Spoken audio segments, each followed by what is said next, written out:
Voilà, après avoir fini la première leçon, intitulée « La Terre, une planète du système solaire, 2 points, étude de situation, place de la Terre dans le système solaire, influence du Soleil sur la Terre et caractéristiques », nous allons maintenant faire un exercice d'application concernant la dissertation, bien entendu.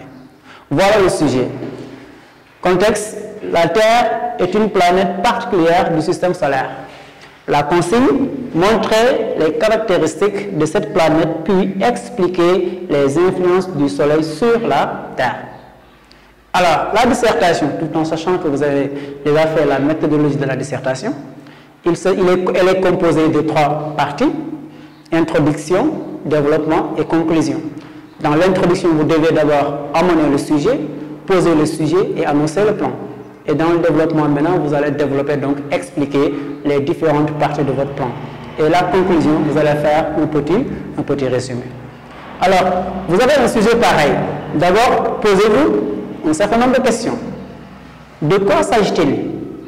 Qu'est-ce qu'on me demande de faire et comment dois-je le faire? De quoi s'agit-il? Qu'est-ce qu'on me demande de faire et comment dois-je le faire? Ici, il s'agit de quoi? Cette question vous renvoie au contexte. On vous parle de la Terre en tant que planète particulière du système solaire. C'est de ça qu'il s'agit. Alors, qu'est-ce qu'on me demande de faire? Cette question renvoie à la consigne. Lisez bien la consigne. On vous demande de montrer les caractéristiques de la planète Terre, puis d'expliquer les influences du Soleil sur cette planète. Alors ici, dans un premier temps, l'élève ou vous-même qui me suivez devez montrer les caractéristiques de la planète Terre et dans un deuxième temps, vous devez expliquer les influences du Soleil sur la planète Terre. Alors, si on procède à l'introduction, on peut montrer que le système solaire est un ensemble bien structuré. On peut directement définir le système solaire en disant que le système solaire se définit comme étant un ensemble bien structuré, constitué d'une étoile principale, le Soleil, autour de laquelle gravitent 8 planètes. Parmi ces planètes, on trouve la Terre. Alors, quelle est la place de la Terre dans le système solaire? Et là, vous posez votre sujet. Quelles sont les caractéristiques de cette planète dans le système solaire? Et maintenant, après avoir posé le sujet, c'est-à-dire vous dégagez la problématique, vous allez directement annoncer votre plan. Et le plan, vous le savez, c'est la démarche à suivre. Alors ici, vous allez montrer dans un premier temps les caractéristiques de la planète et dans un deuxième temps, les influences du Soleil sur la planète Terre. Donc là, vous aurez première partie.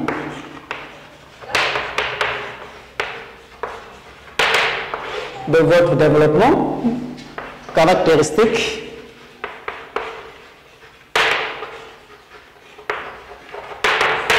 de la Terre. Et deuxièmement, vous aurez influence du Soleil sur la Terre. Dans la première partie caractéristique, vous devez faire apparaître ce qui caractérise la planète Terre, ce qui la différencie des autres planètes. Montrer que la Terre occupe la 3e place de par la proximité par rapport à son étoile principale. Montrer que la Terre constitue la 5e planète la plus grande dans le système solaire.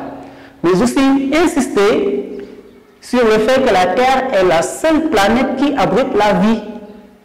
On ne retrouve la vie que sur Terre. On ne retrouve pas la vie sur Mars, ni sur Mercure, ni sur Jupiter. Mais la vie n'existe pour l'instant que sur Terre. Mais aussi montrer que la Terre est une planète qui est composée d'eau et de terre en minuscule. 71% de la surface de la Terre est constitué d'eau. Les océans, les mers, les fleuves, n'est-ce pas, et autres. Et les 29% qui restent sont constitués maintenant de terre en minuscule. Alors, vous montrez aussi que de par les mouvements, ici, on a la Terre, on a la rotation et la révolution. Ça, c'est valable pour les autres planètes. Mais la rotation et la révolution de la Terre manifestent une particularité. Donc, si vous insistez sur ces éléments précités, là, vous allez faire apparaître les caractéristiques de la planète Terre.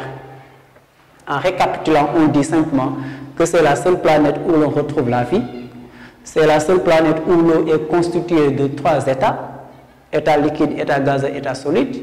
71% est constitué d'eau, 29% est constitué de terre, donc de continents. Okay? Montre aussi la particularité de son atmosphère, parce que la Terre a une atmosphère qui joue un rôle très important. À cause de l'atmosphère de la Terre, la vie nocturne est possible. N'eût été son atmosphère, la vie nocturne serait impossible, parce que la température allait être de l'ordre de moins de 80 degrés. Mais l'atmosphère joue un rôle très important. Après avoir dit tout ceci, vous allez maintenant parler des influences du Soleil sur la planète Terre. Quelles sont les influences du Soleil sur la planète Terre? On peut les regrouper en 3. D'abord, le Soleil éclaire et illumine la Terre. Quand je parle d'éclairage, c'est-à-dire les rayons du Soleil éclairent la Terre et réchauffent aussi la planète Terre. Deuxièmement, il y a ce qu'on appelle la succession des jours et des nuits. Il y a aussi la variété des saisons et la diversité des zones climatiques. Mais ces 3 influences peuvent être regroupées en 2. La succession des jours et des nuits, ce sont des influences qui découlent de la rotation, le mouvement qu'effectue la Terre sur elle-même en 23h56 9 secondes. Alors, de par aussi son mouvement, c'est-à-dire la révolution, qui est le mouvement qu'effectue la Terre autour du Soleil, on assiste à la variété des saisons et à la diversité des zones climatiques. Les saisons sont au nombre de 4. Et dans chaque saison, nous avons, n'est-ce pas, des aspects. Il y a ce qu'on appelle les solstices et les équinoxes. Les solstices sont les solstices d'hiver et d'été, et les équinoxes sont, n'est-ce pas, l'équinoxe d'automne et de printemps. Maintenant, ici, une petite parenthèse. Dans les solstices, il y a différence de jours et de nuits.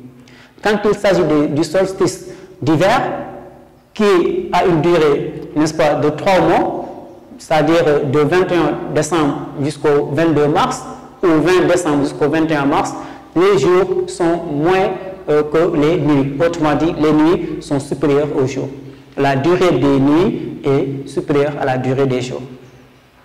Et quand il s'agit du solstice d'été maintenant, du 21 juin jusqu'au 21 septembre ou 20 juin jusqu'au 21 septembre, là, les jours sont plus longs que les nuits. Donc ça, c'est une parenthèse et c'est très intéressant à redire dans votre développement. Et les zones climatiques maintenant sont au nombre de 5. La zone chaude, c'est la zone intertropicale. Les 2 zones tempérées, qui sont entre les tropiques, n'est-ce pas, et les cercles polaires. Et maintenant les zones froides qui sont au niveau des cercles polaires. Zone froide nord et zone froide sud. Donc voilà de façon ramassée, n'est-ce pas, la manière dont on peut traiter ce sujet. Vous allez faire simplement apparaître les caractéristiques de la planète Terre dans un premier temps. Et dans un deuxième temps, vous allez parler des influences, n'est-ce pas, du Soleil sur la planète Terre. Alors c'était ça l'exercice d'application. Et je pense que vous l'avez assimilé.